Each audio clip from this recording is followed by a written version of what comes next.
자, 오늘 로마서 3장 21절에서부터 31절에 있는 말씀인데요. 믿음으로 의롭다함을 얻은 자, 제목이 그렇게 되어 있어요. 이걸 네 자로 줄이면 이신 칭의라고 얘기합니다. 성경 말씀 가운데 중요한 성경 구절이 있는데 요한복음 3장 16절과 더불어서 가장 중요한 성경 구절을 들라라고 하면 이 로마서 3장 21절 이하에 있는 말씀이에요. 그만큼 굉장히 중요한 말씀이고 이것이 기독교 신앙의 정수라고 해도 과언이 아닐 정도입니다. 그래서 오늘 본문의 말씀 31절까지 있는 이 말씀을 통해서 두 가지로 대지를 나눠서 살펴볼 수가 있겠는데 26절까지는 하나님의 의를 믿는 자에게 그 믿음의 의를 주신다고 하는 거예요. 믿음으로만 의롭다함을 얻을 수 있다는 말씀이 26절까지 나오고, 그리고 27절부터 마지막 31절까지는 그 믿음의 의를 자랑할 수 있는가? 자랑할 수 없다. 자랑하지 못한다라고 하는 거예요. 왜? 내가 하는 것이 아니기 때문에 자랑하지 못한다는 말씀이 27절에서부터 31절까지 말씀입니다. 자, 첫 번째 대지로 와가지고 하나님의 의를 믿는 자들에게 주신다라는 대목인데, 먼저 21절 한번 읽어보세요. 21절. 이제는 율법 위에 하나님의 한 의가 나타났으니 율법과 선지자들에게 증거를 받은 것이라. 예, 이제는 율법에 하나님의 한 의가 나타났으니 이렇게 시작을 하고 있는, 이제는 이라고 시작을 하고 있죠. 이 말은 하나님의 의는 이미 예전부터 있어 왔다는 얘기예요. 언제부터 있었는가? 창세기 3장 15절 여자의 후손을 하나님께서 말씀을 하셨죠. 그때부터 이미 하나님의 복음, 하나님의 의는 시작을 하고 있었다라고 하는 거예요. 그래서 아브라함도 마찬가지고 모세도 마찬가지고 구약에 있는 모든 성도들이 동일하게 이 오실 예수 그리스도를 믿어서 구원 얻는 건 신약이나 구약이나 똑같은 거예요. 똑같은 거예요.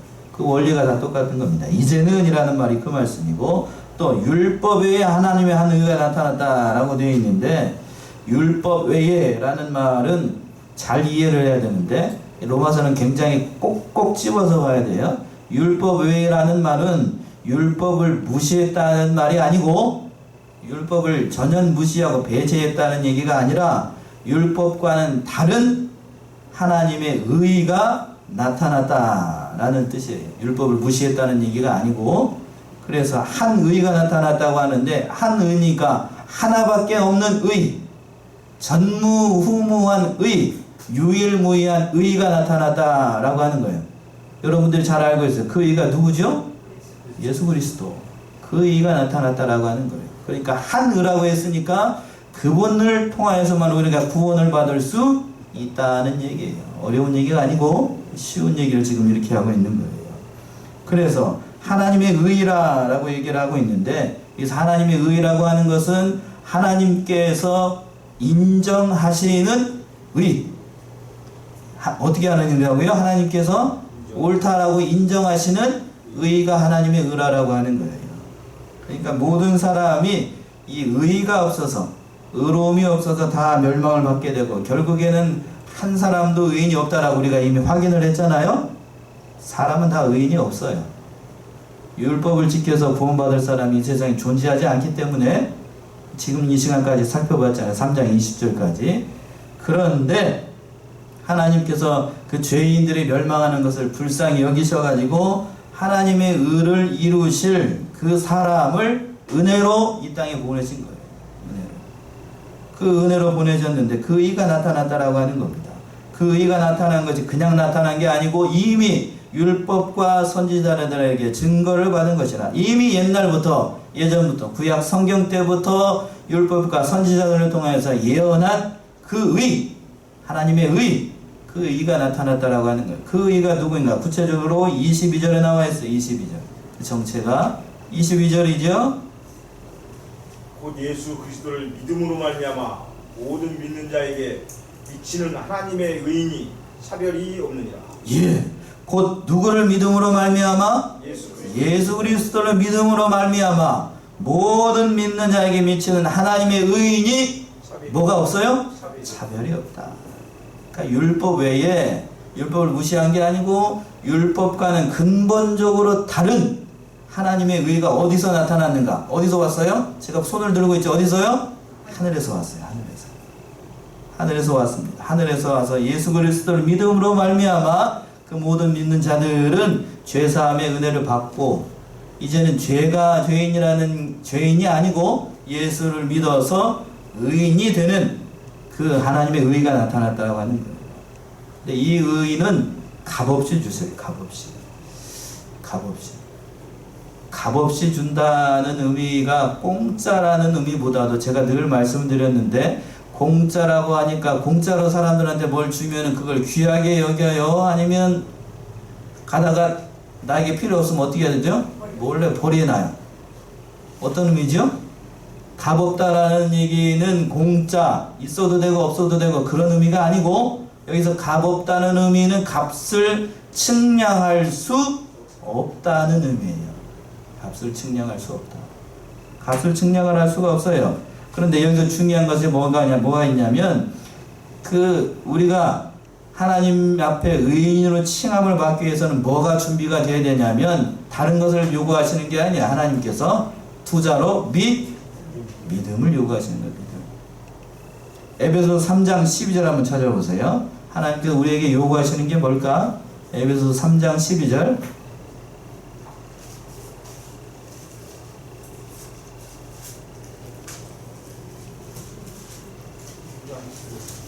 에베소서 3장 12절. 우리가 그 안에서 그를 믿음으로 말미암아 담대함과 하나님께 당당히 나아감을 얻느니라. 예, 우리가 그의 안에서 그를 뭐함으로?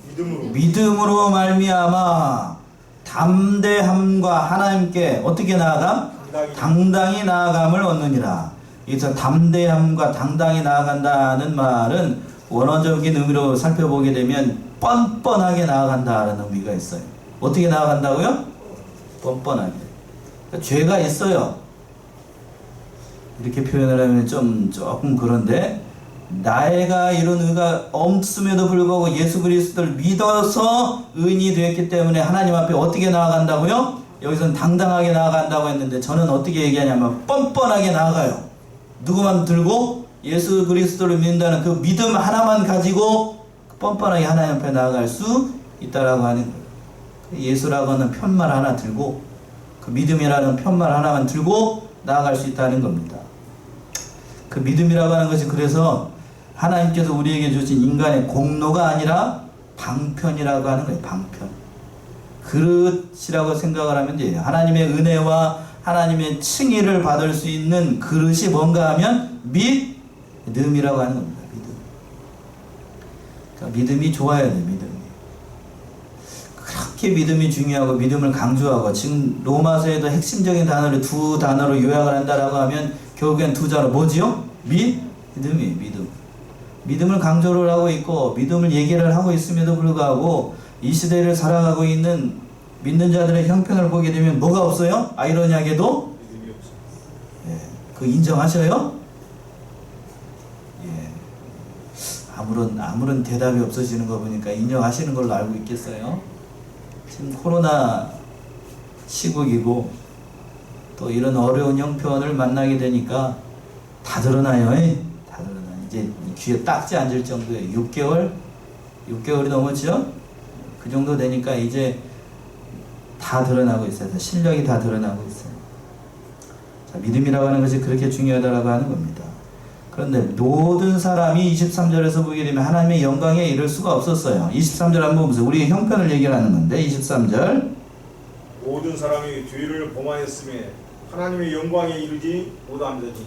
예, 모든 사람은 아담의 후손으로 태어난 모든 인류를 가리키는 거예요. 또 죄를 범했다라고 하는 것은 아담의 혈통으로 일어난 사람들은 모두 다 죄 아래에서 태어나는 거고 또 죄를 유전을 받고 또 영원히 죄인으로 살아갈 수밖에 없는 사람이라고 하는 거예요. 전적으로 인간은 무능력하고 부패해 있다는 거예요. 그러니까 인간의 노력으로는 결코 하나님의 의를 이룰 수가 없다는 얘기입니다.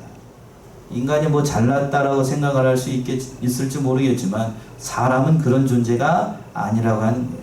지금 이 시간까지 로마서 3장 20절까지 사도 바울은 그 얘기를 하고 있는 거예요. 의인은 하나도 있다고요? 없다는 얘기예요. 그 절망적인 상황 가운데 하나님께서 다른 방편을 만드셨어요. 그분이 누구이신가? 예수 그리스도라고 하는 거예요. 예수 그리스도. 그래서 3장 24절 읽어보세요. 그리스도 예수 안에 있는 구속으로 말미암아 하나님의 은혜로 값없이 의롭다 하심을 얻은 자 되었느니라. 예. 그리스도 예수 안에 있는 뭘로 말미암아? 구속으로 말미암아 하나님의 은혜로 값없이 의롭다 하심을 얻은 자 되었느니라. 예수 그리스도 안에 있는 구속이라는 말 뜻은 여러분들이 잘 아시죠? 예.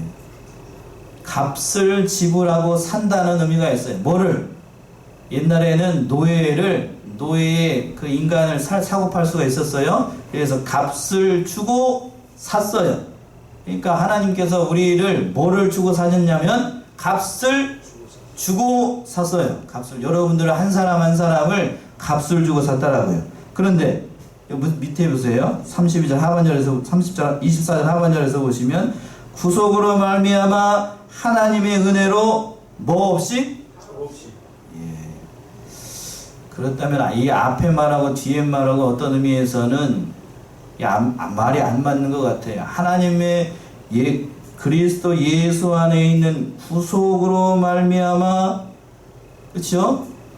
구속이라는 말이 값을 지불했다라고 되어 있죠? 값을 지불했다라고 되어 있는데 하나님의 은혜로 말미암아 여기서는 또 뭐 없이? 이 말의 의미를 여러분들이 잘 이해를 해야 돼요. 그러니까 예수 그리스도의 피값으로 우리를 구속해냈는데 그 예수 그리스도의 피값은 앞에서 이미 얘기했어요. 하나님의 은혜로 주신 거예요. 은혜로. 그 예수 그리스도의 피값은 값을 측량할 수 없다는 얘기예요. 측량할 수 없다. 예수 그리스도의 피값, 하나님의 독생자의 피를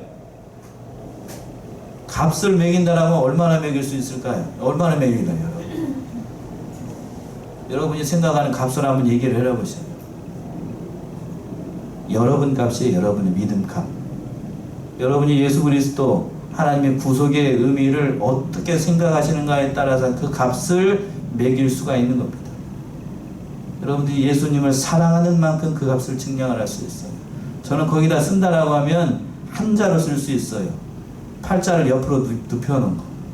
팔자를 옆으로 눕혀놓으면 뭐 어떻게 되죠? 글자가 이렇게 돼요. 이렇게. 이게 뭔 말이죠? 수학 공부 안 해보셨어요? 이렇게 된 거. 팔자를 옆으로 눕혀놓은 거. 무한대라는 무한대. 그리스도의 핏값, 우리를 구속하시고 나를 구원해내신 그 핏값은 측량할 수 없다는 얘기예요. 그것으로 말미암아 우리가 의롭다 하심을 얻은 자라고 되었다라고 하는 건데, 여기서 의롭다 하는 자, 의롭게 되었다라는 말의 뜻이 또 중요해요. 의롭게 되었다라는 말의 뜻은 재판장이 그 법정에서 너는 의인이라고 이렇게 선포하는 거예요. 도장을 3번 치면서. 그래서 이것을 뭐라고 그러냐면 이신칭의 교리인데, 핵심적인 교리인데, 중요한 의미는 이것이 법정적 의인이라고 하는 거예요. 무슨 의인이요? 법정적 의인. 왜 법정적 의인이라는 말이 굳이 들어가야 됩니까, 목사님? 하나님의 심판대 앞에서 너는 의인이라고 선포가 되는 겁니다. 하나님의 심판. 그러니까 하나님의 심판대 앞에서 의인이라고 선포가 한번 되었기 때문에 이 사람은 죄인이라고 얘기할 수 있어요, 없어요? 없어요.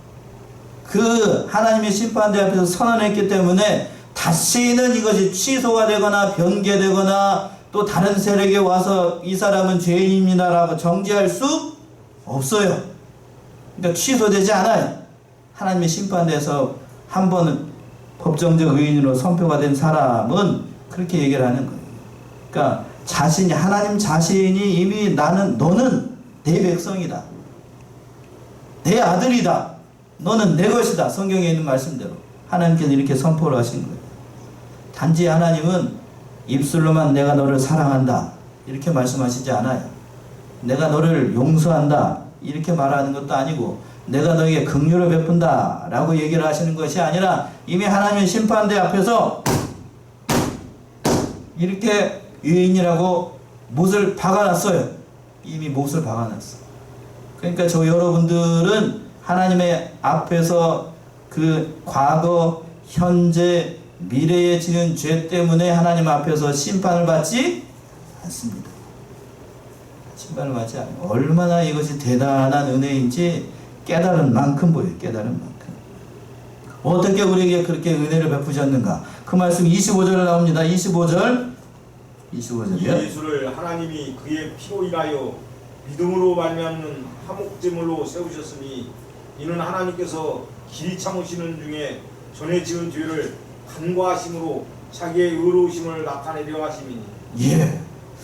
자, 로마서가 조금씩 어렵게 들릴 수가 있는데 제가 어렵게 하지 않으려고 무단히 애를 쓰고 있어요. 무단히 애를 쓰고 있는데 이 말도 굉장히 중요한 표현들이 몇 가지가 나오고 있어요. 자, 보세요. 이 예수를 하나님이 그의 피로 인하여 뭘로 말미암아? 믿음으로 말미암는 뭘로 세우셨다고요? 화목제물로 세웠어요.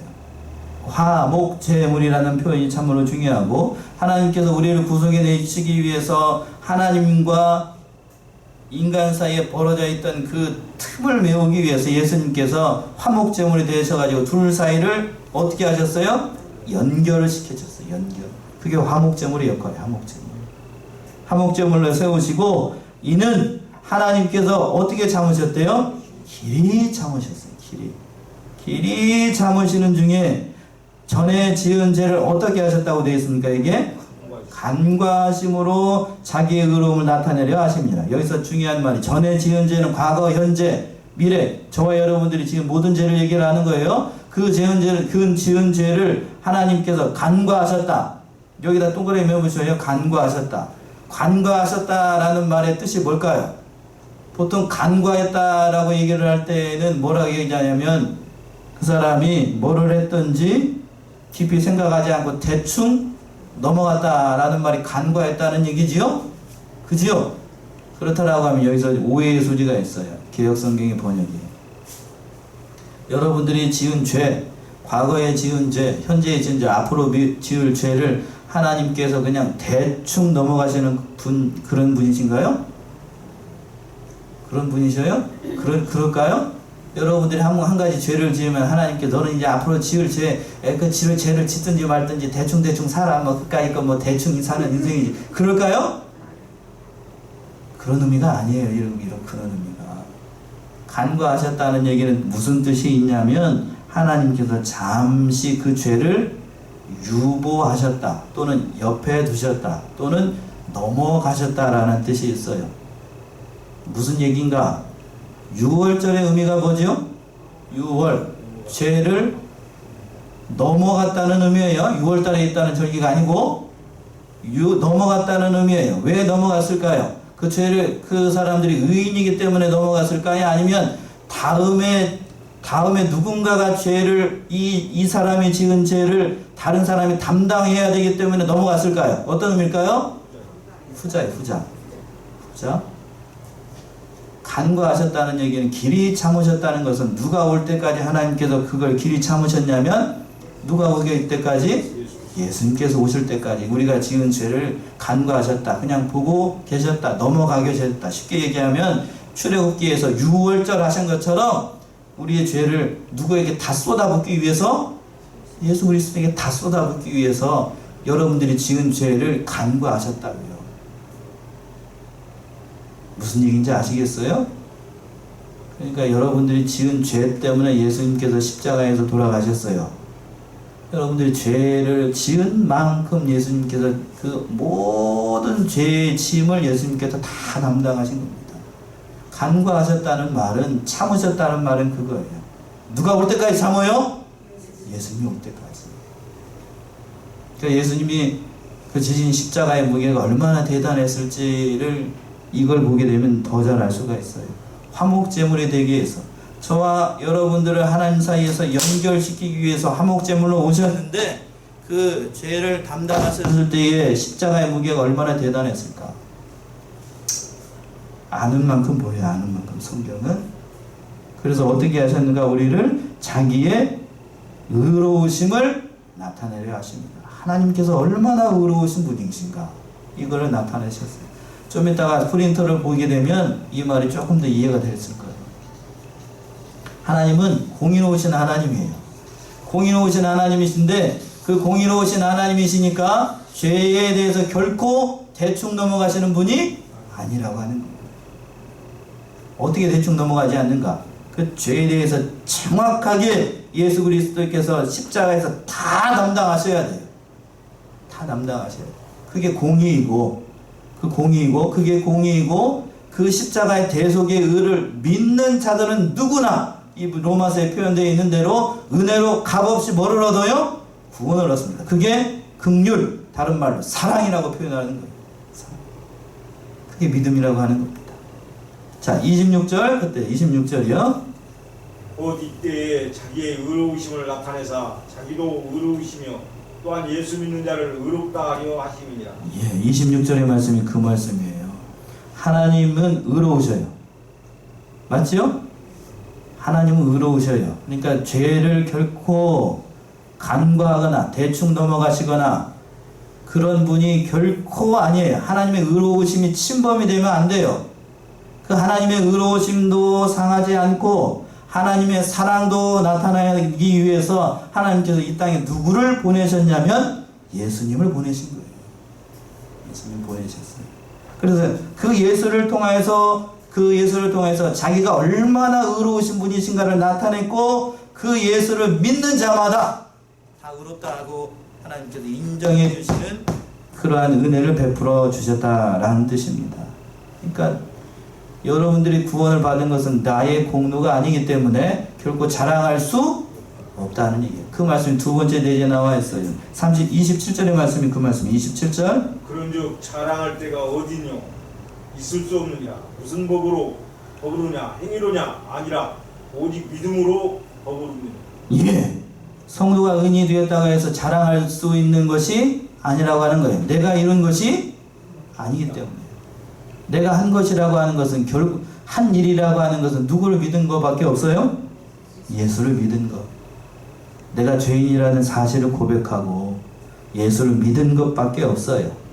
그러니까 내가 아무런 공로가 없어. 나에게 아무런 공로가 없어요. 그러니까 늘 우리가 구원받은 것에 대해서 깊이 감사할 뿐인 겁니다. 28절 또요. 28절. 그러므로 사람이 의롭다 하심을 얻는 것은 율법의 행위에 있지 않고 믿음으로 되는 줄 우리가 인정하노라. 예, 율법의 행위에 있지 않고 뭐에 있다고요? 계속해서 강조해요. 믿음으로 되는 줄 우리가 인정한다 라고 얘기하고 있습니다. 이 믿음이 차별이 있을 수 있는가? 29절 30절의 말씀이 그 말씀이에요. 29절 30절.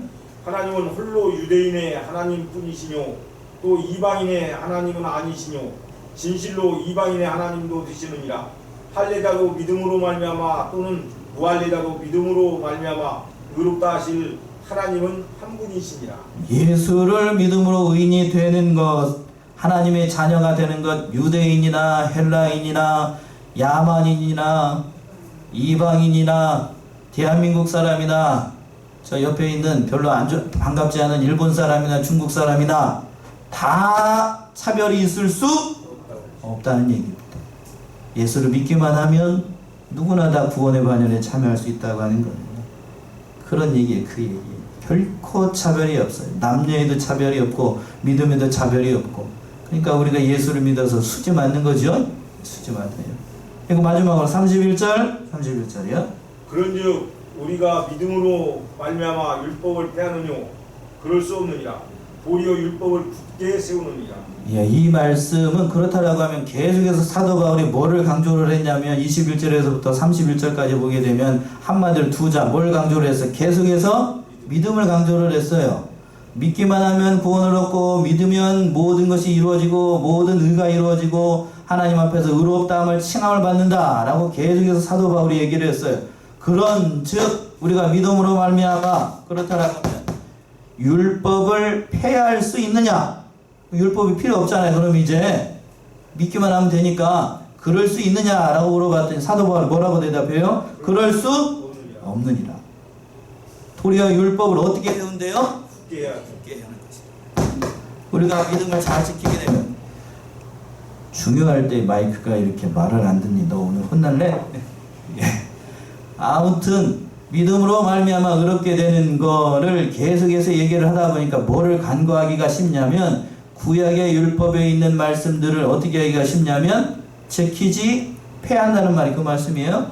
믿는 사람들이 지키지 않아도 된다 라고 생각할 수 있다는 얘기예요. 그러니까 그럴 수 없다는 얘기예요. 제가 말씀을 연구하면서 목사님 강해서를 보니까 이렇게 표현을 했더군요. 율법과 구약에 있는 모든 제도는 벼와 같대요. 벼 아셔요? 여기 농사 지으니까 더 잘 아시죠? 벼. 그러면 신약은 뭔가? 정미소에 가가지고 벼를 탈곡해가지고 나온 거. 그게 뭐죠? 여러분이 밥 먹는 거? 쌀. 구약은 벼고 신약은 뭐고? 껍질을 벗겨낸 쌀이라고 하는 거예요. 정체가 드러났어요. 예수 그리스도라는 정체가 드러났다. 그러니까 전에는 구약이라는 제도와 율법 안에 뭐가 갇혀 있었어요? 쌀이라고 하는 그리스도가 감추어 있었다고요. 그런데 이제 신약의 시대가 와가지고 하나님의 의가 나타나서 껍질이 확 벗겨지니까 원래 그 쌀이 나왔어요. 그쵸? 그래서 쌀을 우리가 믿음으로 밥을 지어서 먹으면 우리가 뭐가 돼요? 의인이 되는 거예요. 근데 중요한 사실, 우리가 밥만 먹고 살 수 있는가? 쌀이 떨어지기 전에 뭐를 해야 되죠? 봄에 다시 뭐를 해야 돼요? 쌀을 심어야 돼요? 벼를 심어야 돼요? 그건 아시네요. 쌀을 심으면 어떻게 되죠? 썩어버린다. 그러니까 이 말씀의 뜻은 뭔가 하면 구약에 있는 모든 말씀들도 지켜야 된다는 얘기예요. 이 얘기를 들었는데 옳은 얘기. 비유를 참 잘 들으셨어요. 그러니까 우리가 구약을 지켜서 우리가 의인이 되는 건 아니에요. 그 안에 담겨있는 뭐를 바라보고 우리가 믿는 거냐면 그 안에 담겨있는 예수 그리스도라고 하는, 쉽게 얘기하면 쌀을 바라보고 우리가 믿음 생활을 하는 거예요. 그러니까 구약에 있는 모든 것들도 물론 껍질, 벽껍질, 예수 그리스도를 담고 있었던 의문이나 제사나 또는 그 구약에 있는 제사와 관련되는 것들이 있죠? 껍질과 관련되는 것들, 그거는 다 폐해진 게 사실이에요. 그러나 폐해졌다라고 해서 그 모든 율법이 가지고 있었던 근본적인 정신까지, 말 안 듣네, 근본적인 정신까지 다 없어진 건 아니라고 하는 거예요. 예수님께서도 정확하게 표현했어요. 마태복음 5장 17절 한번 얘기해 보세요. 보세요. 마태복음 5장 17절.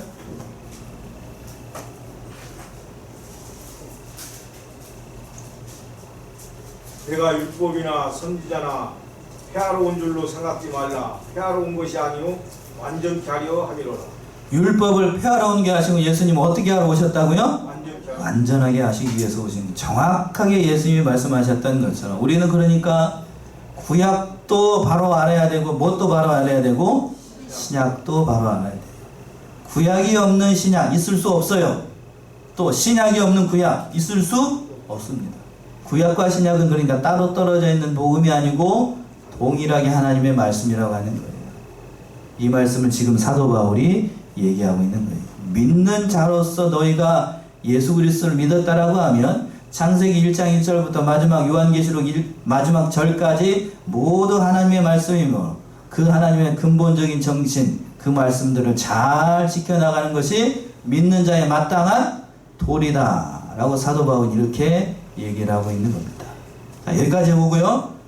여기까지 보고 이제 프린터를 한번 보세요. 프린터를 다시 한번 봐야 여러분들이 이 말씀을 더 잘 이해를 할 수 있을 것 같아서 제가 이렇게 얘기를 하는 겁니다. 자, 제 11과 보셨죠? 다 받으셨죠? 11과 믿음으로 의롭다함을 얻은 자, 가르치고 뭐라고 되어 있어요? 이신칭이. 이신, 믿음으로서 칭이 의롭다고 칭하여 진다. 다른 말로 간주된다. 이렇게 되는 겁니다. 들어가는 말. 우리는 지금까지 인간의 절망적인 모습을 살펴봤다. 그랬죠? 그것은 죄인이라는 절망적인 상태에 머물지 않고 우리 스스로 그 죄를 해결할 능력이 없다는 데서 오는 절망이 더 크게 느껴진다. 그렇죠? 우리는 그럴 능력이 없으니까요. 결국 우리 힘과 능력으로는 죄의 문제를 해결할 수 없고 구원을 얻을 수 있는 방법이 존재하지 않는다는 것에서 오는 깊은 절망이다. 여기까지 어렵지 않죠? 그 다음에 그렇다면 하나님은 이러한 인간의 절망을 보고서 어떻게 하셨는가? 오늘 말씀이에요. 오늘 이 시간 하나님은 하나님의 방법으로 그분의 신실하심과 긍휼과 인간을 향한 사랑과 공의를 나타내 보이신다. 인간을 향한 하나님의 깊고 깊은 사랑이 놀랍고 경이로울 뿐이다.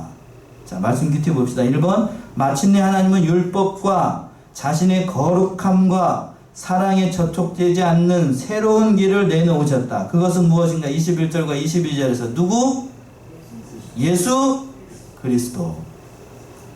이 말씀이 무엇인가? 좀 이따 굵은 글씨를 보면 이해가 되셔요. 2번, 하나님의 의에는 차별이 있는가? 있어요? 없어요. 어렵지 않죠? 3번이 중요해요. 3번.